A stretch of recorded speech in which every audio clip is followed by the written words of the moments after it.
All right, we have Mike Fraser here today, and Mike Fraser has recorded and mixed 6 ACDC records, including the new Power Up release. Mhm. Other projects include Aerosmith, Metallica, Franz Ferdinand, Zach Brown, the Dave Grohl Sessions, Headley, Rush, Enter Shikari, Joe Satriani, Elvis Costello, Nora Jones, Mariana's Trench, Amen, Mother Mother, and Cancer Bats. Thank Yeah, you for joining us today, Mike. yeah. Well, it's great to be here. Thanks for having me, Sarah. We've known each other for a minute. Yeah, long time. I practically saw you jump into this world. Like, really seriously, probably knew me in diapers.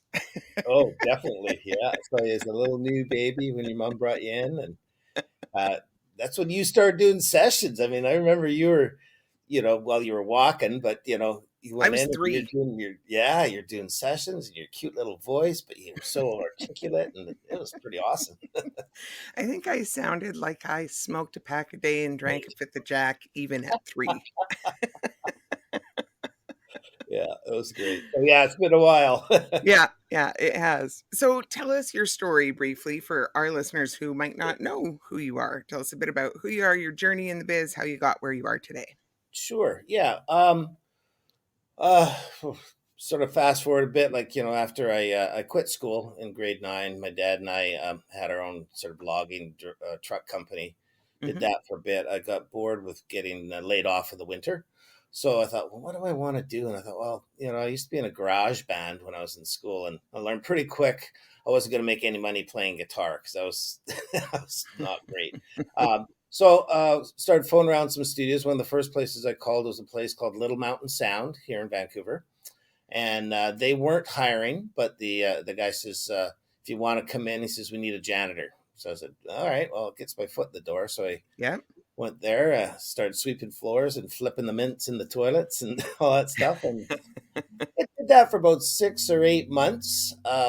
In the meantime, I'd come in at 4 or 5 in the morning, do my janitor duties, and at that time, Little Mountain had a jingle company that owned a lot of it, Griffith Gibson and Ramsey, your dad's company, and they were doing all jingles all day, and then usually around 5 o'clock they'd shut the door. So I would do my janitor till 8 in the morning. Then I'd help set up the jingle sessions and help during the day. And then at 5, I'd be done, go home, come back in. And in the meantime, Bob Rock, who was an assistant engineer there at the time, started engineering things. So he'd come in at midnight or so. Well, no, he'd come in, probably 6 or 7, and he'd be doing all the punk bands, Vancouver punk bands. So Yeah.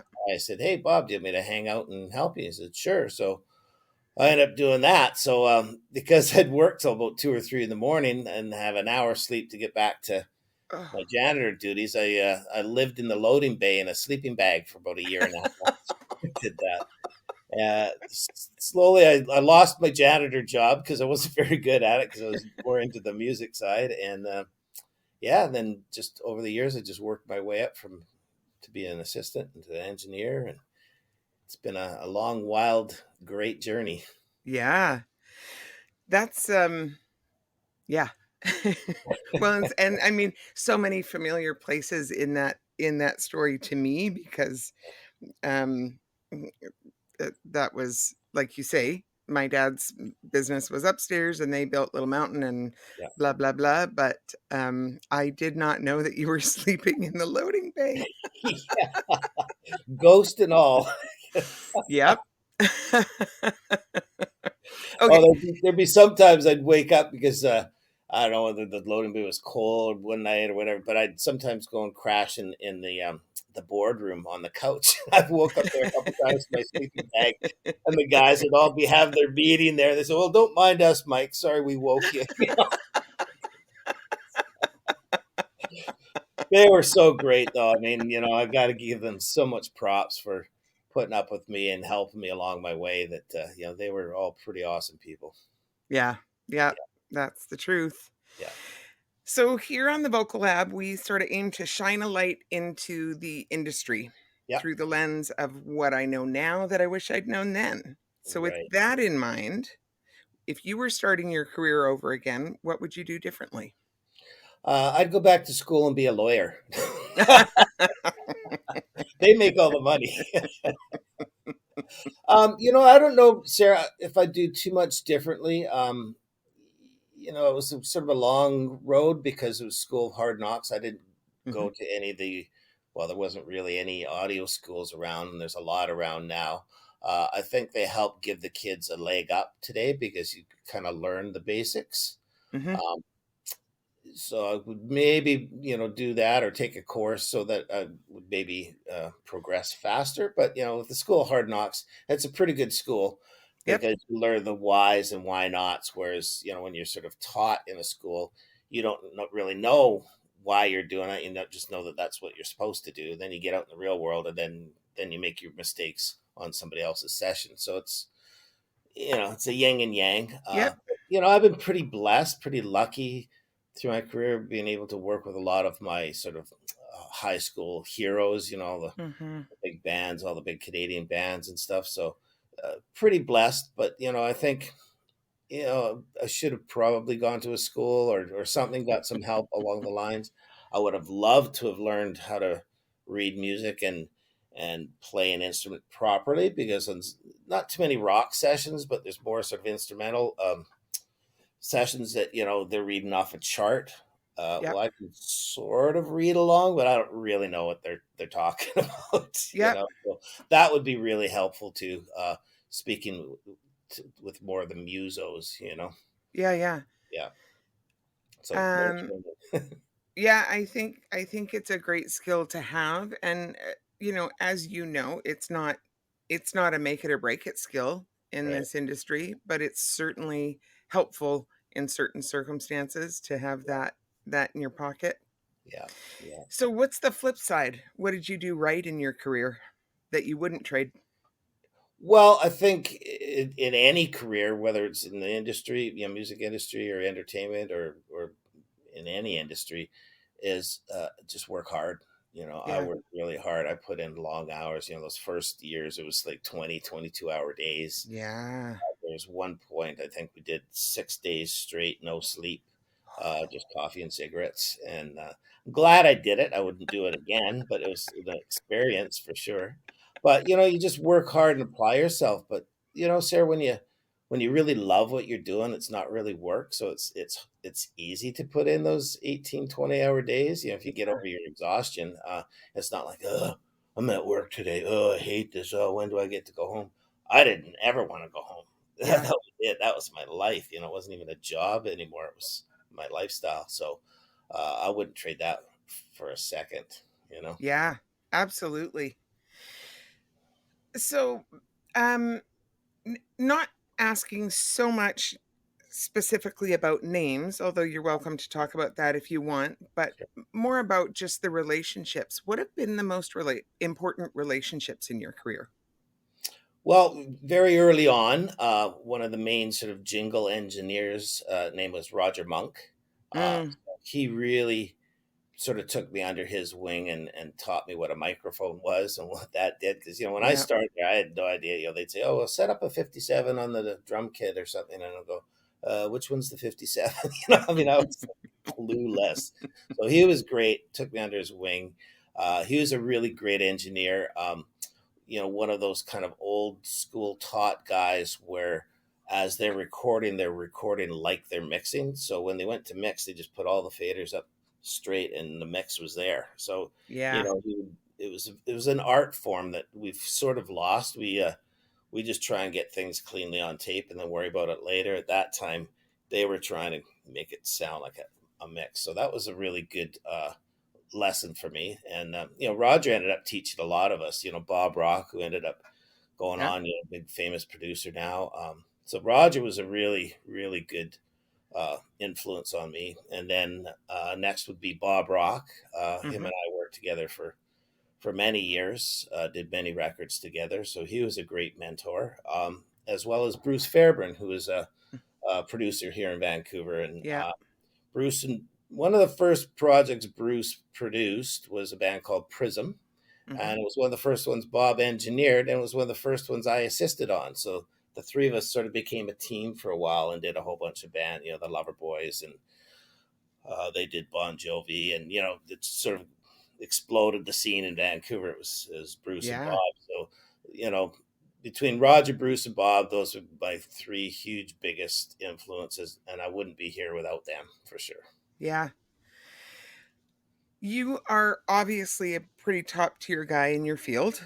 And so I mean, you've actually sort of spoken to it just now, but um is there anything more that you want to flesh out around how you worked your way up in the industry and how you actually learned the skills that you use as an engineer and as a producer and as a mixer?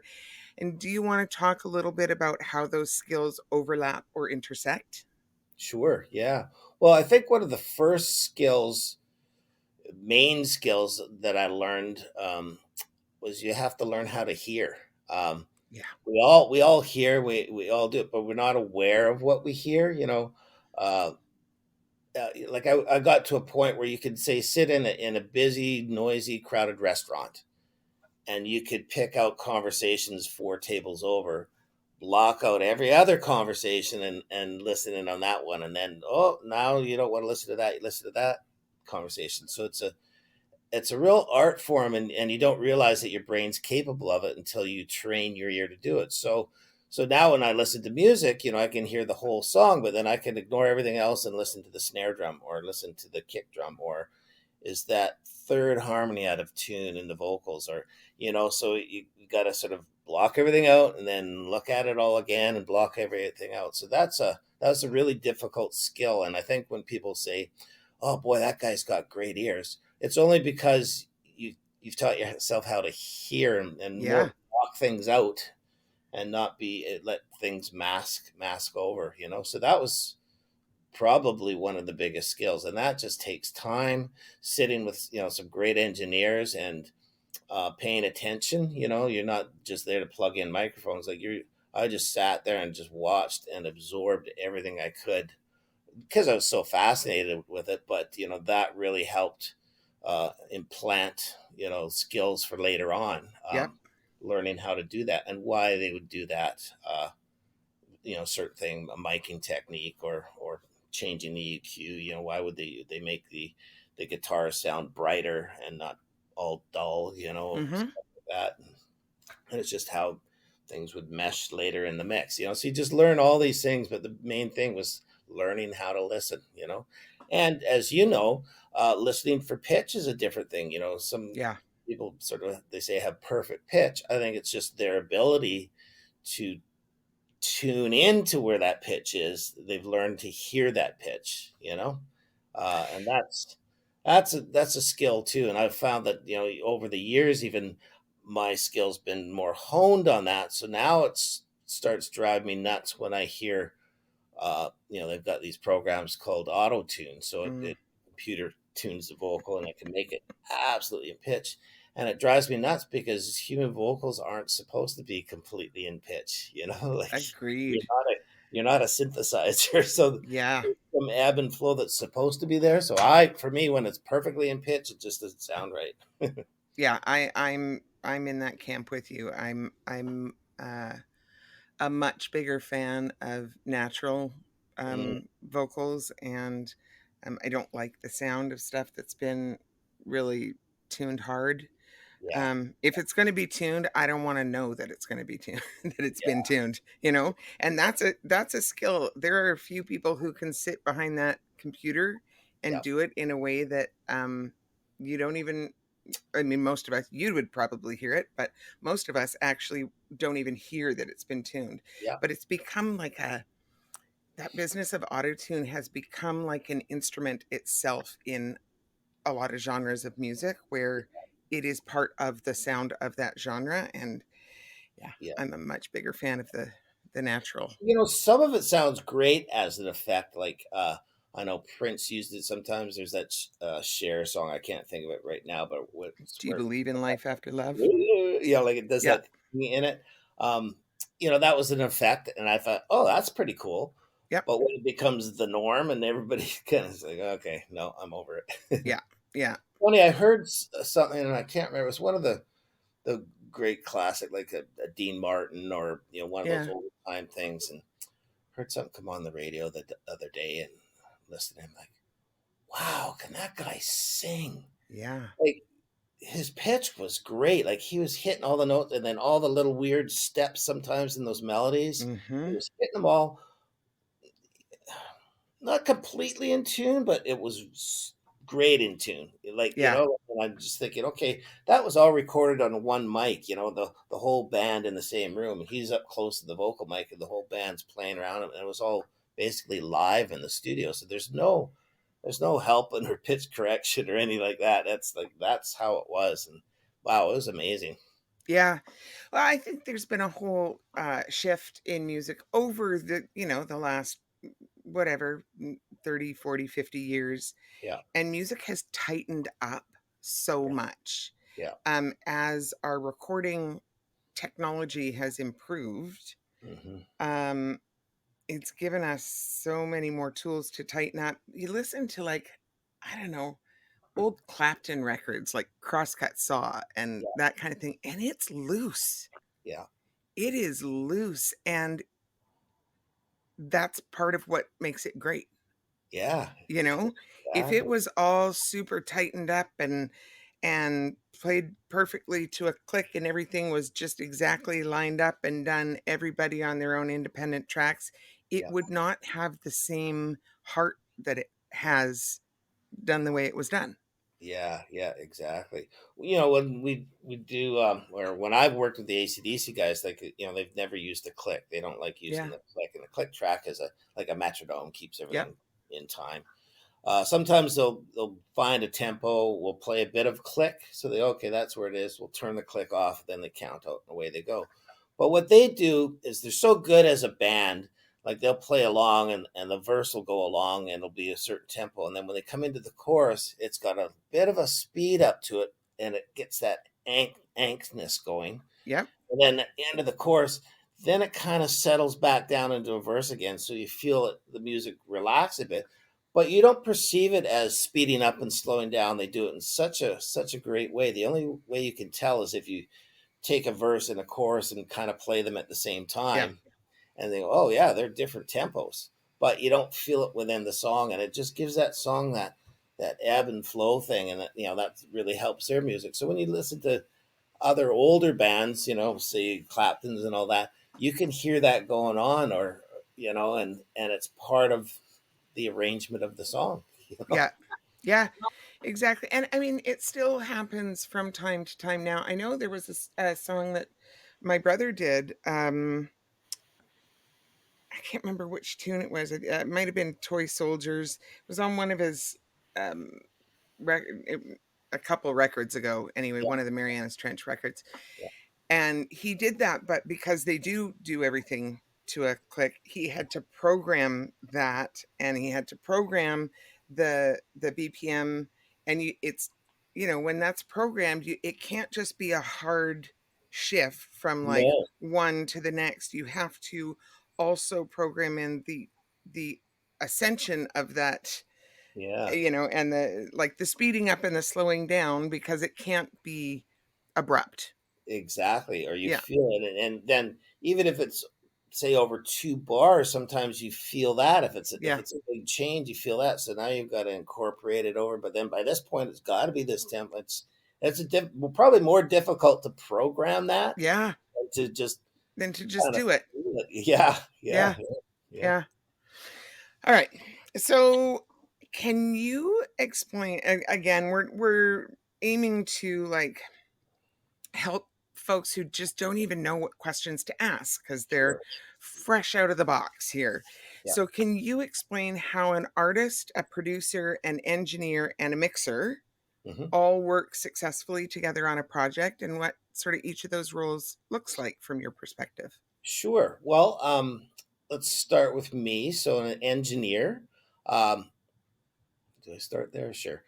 So the engineer sort of takes his direction from the producer, Hmm. and the producer and the band have talked, and the artists have talked together, and decided, say we're doing one song, and they want this one song to sound like this and be like that. So then the producer says to me, okay, this is what we're going for. So then I technically go out there in the room and I put the microphones in all the instruments. Each instrument gets its own microphone on the bass and the kick drum and the snare and all that. So I've got, probably 30 microphones out there, and I get all the treble and bass on it, all the EQ and Yeah. dialed up. Then we try and I get the slight blend going on it, and the producer go, yeah, that's exactly what we're looking for. Or can we make the drums sound more roomy? So I've got to turn up some more room mics. We want the guitar to be more like this. So I do all the physical work. The producer sort of is the go between the band and what I'm doing, Mhm. and then the producer helps guide the band to their vision. The band has a vision. The producer says, "Okay, we'll get there." And so the producer makes the decisions on the vocal. Okay, no, that you're out of tune. You're out of time. Tell you what, let's try it like this. Why don't you take your headphones off? And, your pitch is funny with the headphones. I'll take your headphones off. Do it this way. Okay, drummer.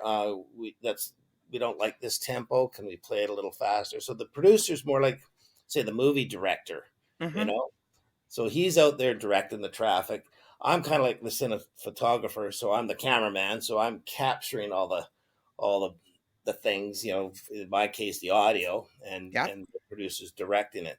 And then the artist is the one, with they've written a song, they've got the talent.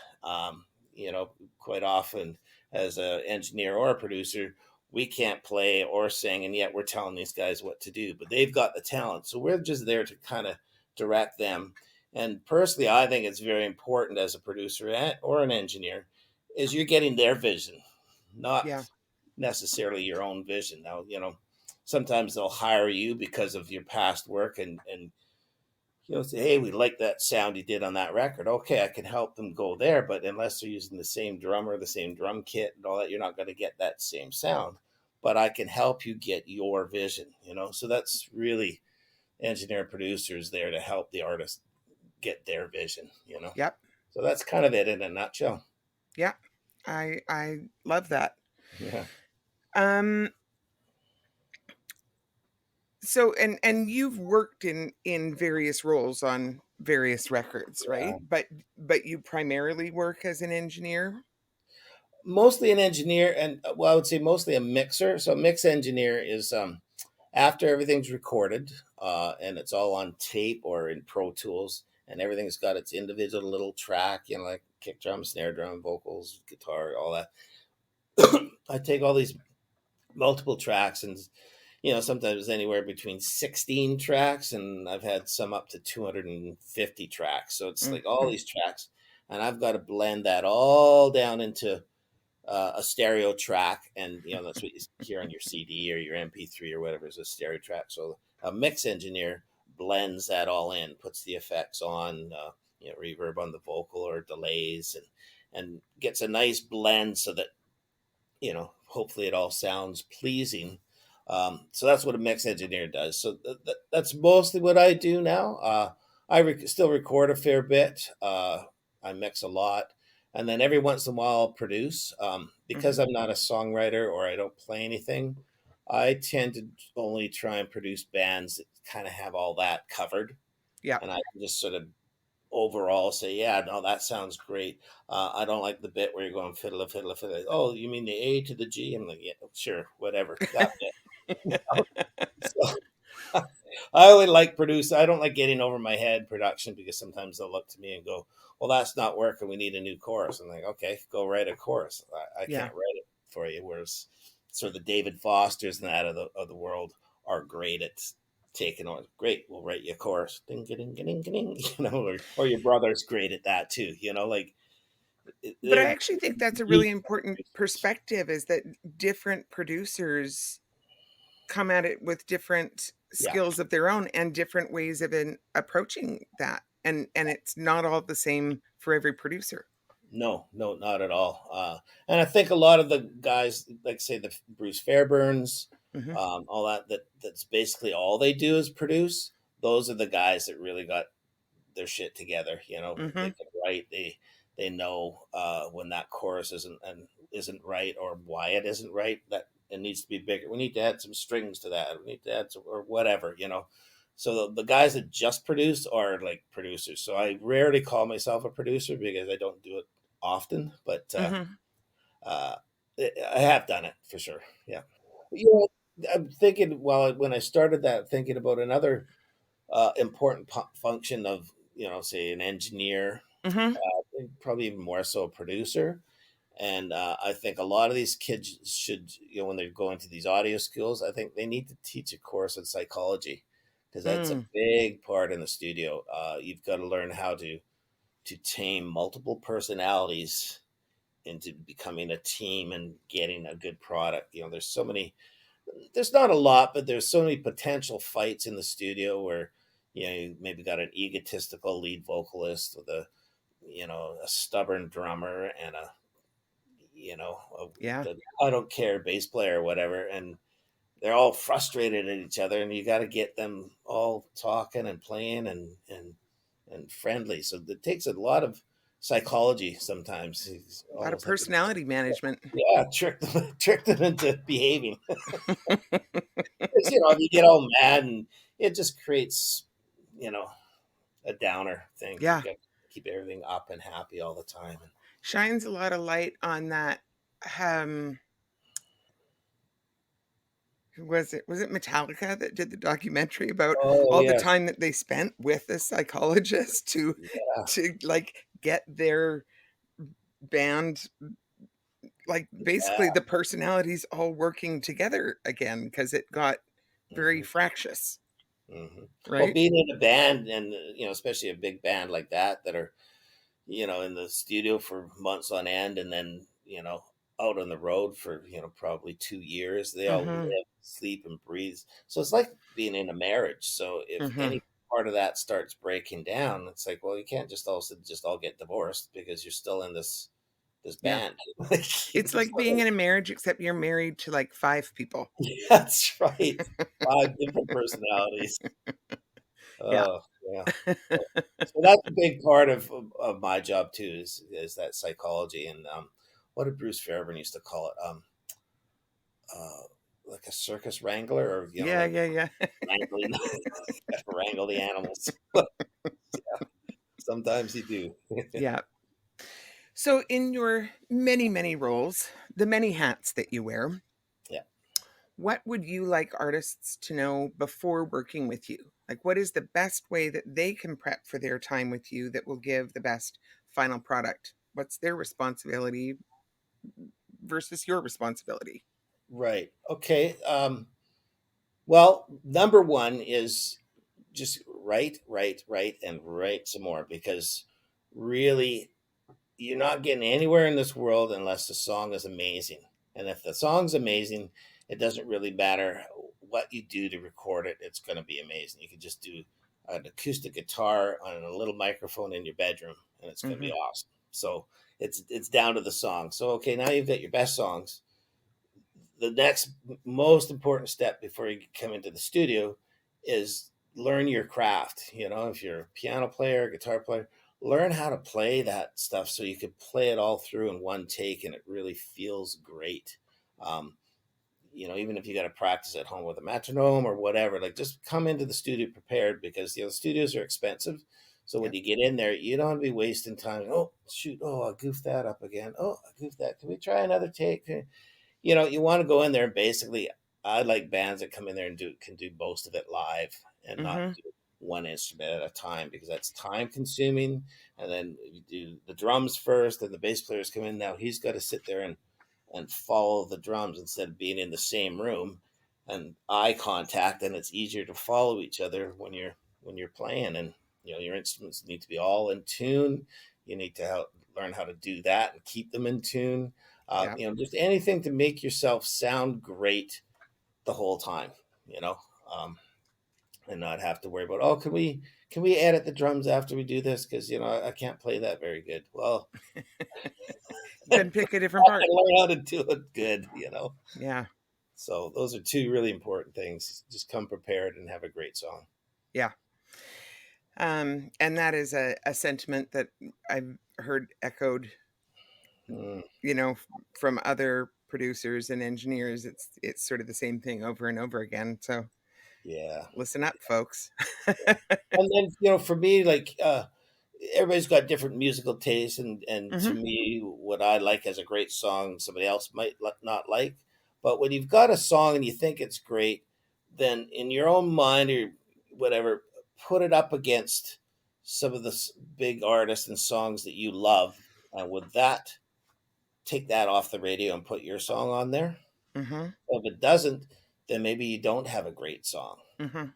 You got to work harder at it, Yeah, just because 10 of your friends love it doesn't mean it's going to catch the world on fire. So, just really work harder. And it's hard for me to describe because I don't write music, but, uh, sometimes you think this great song, but then the chorus isn't that great, but the verse is great and the bridge section's great. Okay, well, one of the tricks is like, okay, we'll take that great verse and make that the chorus, and now write yeah, another verse, or vice versa. Maybe you got a great chorus and a horrible verse. We'll make that great chorus the verse, and now write a greater chorus. There's yeah. ways of getting that song up there. So Yeah, I think that's an important piece to um when you're really trying to listen to your song objectively, yeah, not get tied into what sections are what, because sometimes it makes a ton of sense to swap them around, and maybe your verse is your chorus, or maybe your chorus is your verse and you need a new chorus. That's yeah, I think often um that's because your chorus needs to be the most killer part of the song. It needs to be the hookiest part of the song. the payoff and Yeah. So if yeah, you don't have that, then keep working. yeah, Yeah. exactly. Yeah. Um, so do you want to talk a little bit about your process, how you prep before working with a band or artist? What does that process look like for you? Well, say if I'm producing, because that's usually that's the biggest process. Is Mm-hmm. I'll get them to send me all their songs. They say, "Oh, we want to do like 10 songs on the record." I'm like, "Okay, well, how many do you have written?" And if they've only got 10 written, I say, "Well, then write some more." But Yeah. hopefully they've got like say 30 written. Mm-hmm. So I said, "Well, send them all to me." And they go, "Oh, we've got these 10 favorites," and well, send me all the songs. So I'll listen, and most of the time I'll agree. Oh yeah, those 10 are really good, but I really like this song, or I really hear something in this song. So I like to listen to all the songs, and I'll send them my favorites. And if we want 10 songs in the record, I usually say let's record 12 to 14 songs, Mm-hmm. or work through 12 to 14 songs. So once we've sort of picked our songs, or say our 12 songs, then I like to get together them in a rehearsal place, and depending on how those songs develop and how their playing ability is, sometimes we'll do that for a couple of weeks, Mm-hmm. twice a week or 3 times a week, and we'll go in and they'll play it, rehearse it, play it all live. Okay, that's not really working. How about if you play this on the drums and try that? And so we go through all the songs like that. Through that process, sometimes those 14 songs will be down to 11 or 10 songs. Okay, we got another song before we go to the studio, just so we have extra songs if something doesn't quite happen in the studio. So once they're ready to go, then we come into the studio, and just because of budgets, you used to block out a studio for say about 6 weeks to record a record. You can't afford that anymore. So what we do is, You can buy a house with that now. yeah. So what we do now, or what I like to try and do, is get into a big studio with a nice room like the warehouse or the Mm-hmm. armory or something like that, and book say 3 days to do your basic tracks. So basic tracks are basically your bass and drums and rhythm guitar. And I'd like to try and get the band to play all those live while we're doing it. So at the end of the day, we've got 10 or 11 songs with bass, drums, and all the basic guitars. Mm-hmm. Then we'll move to like a rehearsal studio or a small little studio somewhere where we can take more time. It's a lot cheaper rate, and do any guitar solos, any sort of other little bits, keyboards, whatever, and then the vocals. The vocals take the most. Uh, Most vocalists are, even if they're talented, they're challenged because it's a long day to be singing. If you're singing 6 or 8 hours, that's a long day. Most long shows are like an hour and a half or 2 hours, but in the studio you're singing your heart out for 6 hours. Like it starts There's wearing a on your throat. real piece of vocal fatigue Oh, there. And Yeah. I will just say, like, I know I'm interrupting the flow of your story, but I Yeah, say no, to my go ahead. students all the time when they're prepping to go into the studio, Yeah. talk to your producer and see if it's possible to schedule it so that you're doing vocals for like maximum 2 hours a day, so that maybe you're doing vocals and guitars in a day, so Yeah. that you are spreading your vocals out as much as possible. You are going to get better vocal takes if you spread your vocals over a longer period of time than if you try and sing for 8 or 10 hours a day. You're going to blow your voice out.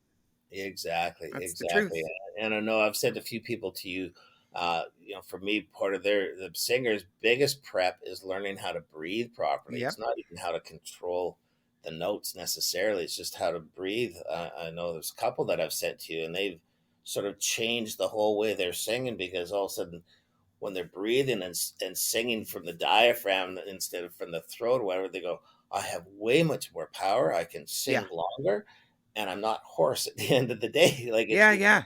a really big thing. But for sure, I always try and, nobody wants to sing first thing in the morning. So, okay, well, let's come True. in, let's do some guitar solos, some keyboards. Okay, you good to go out after lunch? Okay, great, let's do that. Then I'll go back to something else or comp vocal and then maybe even have a bit of a sing later on, just because it's so time intensive. You end up having everything else done. It's like, oh well, we still got four vocals to do. Yeah.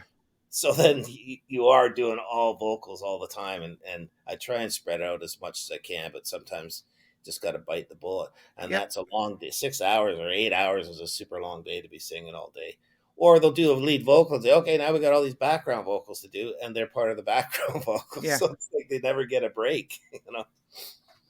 Yep. And I've even found on singers too, like some of the thing, and talking to some of these guys live, what they found is they'll go out on stage for an hour and a half and sing, and some, well, not so much anymore, but sometimes a smoky room, and that really bugs them. But it's after the show they go to the meet and greets, and they're all the fans, and it's the 3 and 4 hours talking in a loud club because you're out talk. That does more damage to the vocal than them on stage singing. It's crazy. 100%. That is Yeah. another piece that I actually talk to students about Hmm. super regularly if they're prepping to go out on the road. Yeah. And that is because, let's face it, meet and greets are part of the job. Yeah. So, or if you're a younger band, going and working at the merch table where your fans can come and meet you and talk to you, those are all pieces of the job. Yep. And so you cannot escape them entirely. But the pointers there are: be a better listener than talker. Hmm. You can use a lot of body language in your communication and Yeah. less voice. Let Yeah. them do the talking. Fans, let me tell you, fans are more interested in being heard Mm. by you Mhm. than you talking a lot to them. Yeah. Yeah. That's the experience they want, is to feel heard by you. Yeah. So you can save a lot of your voice by asking a leading question and then letting them talk, Yeah. right? So what's And your story? yeah, yeah, exactly. And as much as possible, if you're the singer, as much as possible, sharing those talking duties with the rest of your band. Yeah. Those Yeah. guys who don't have to sing all night every night. And this is a discussion that has to happen before you go on the road. Okay, Yeah. you guys, that's part of your job, because all of us depend on me being able to sing the shows. So Exactly. Yeah. Yeah. this is the Trouble. piece The you got to trouble take. is usually the lead singer is the Mr. Personality. Exactly. He's Yeah. who everybody the focus is, and everybody wants to talk to him. So when he's quiet in the background, and the drummer and the bass player, whoever else is doing all the talk, and then people go, "Oh, God, he's such a snob." Well, it's not that he's a snob. He's just trying to save his voice. He might go to the meet and greet for the first 20 minutes. Say, okay, I got to go. I got to go to bed. I got to get Mhm. up for the next morning. Oh, how come he's such a snob? We're all going partying and all that. I know. Can't do it. But that's just the reality sometimes. It is. I don't know, somebody on here, um, I think it was Danny Craig, said, "Nothing good ever happens after 2 a.m." It's the truth. Right. Yeah. That's where all this gray hair came from. Hey, folks, that was Mike Fraser, mix engineer extraordinaire. That was actually just the first half of my interview with Mike. As you can hear, he's got so many great stories and so much great information to share. I can't wait for you to hear the second half of it. So tune back in on Thursday and we'll get you all the rest of it. We'll see you then.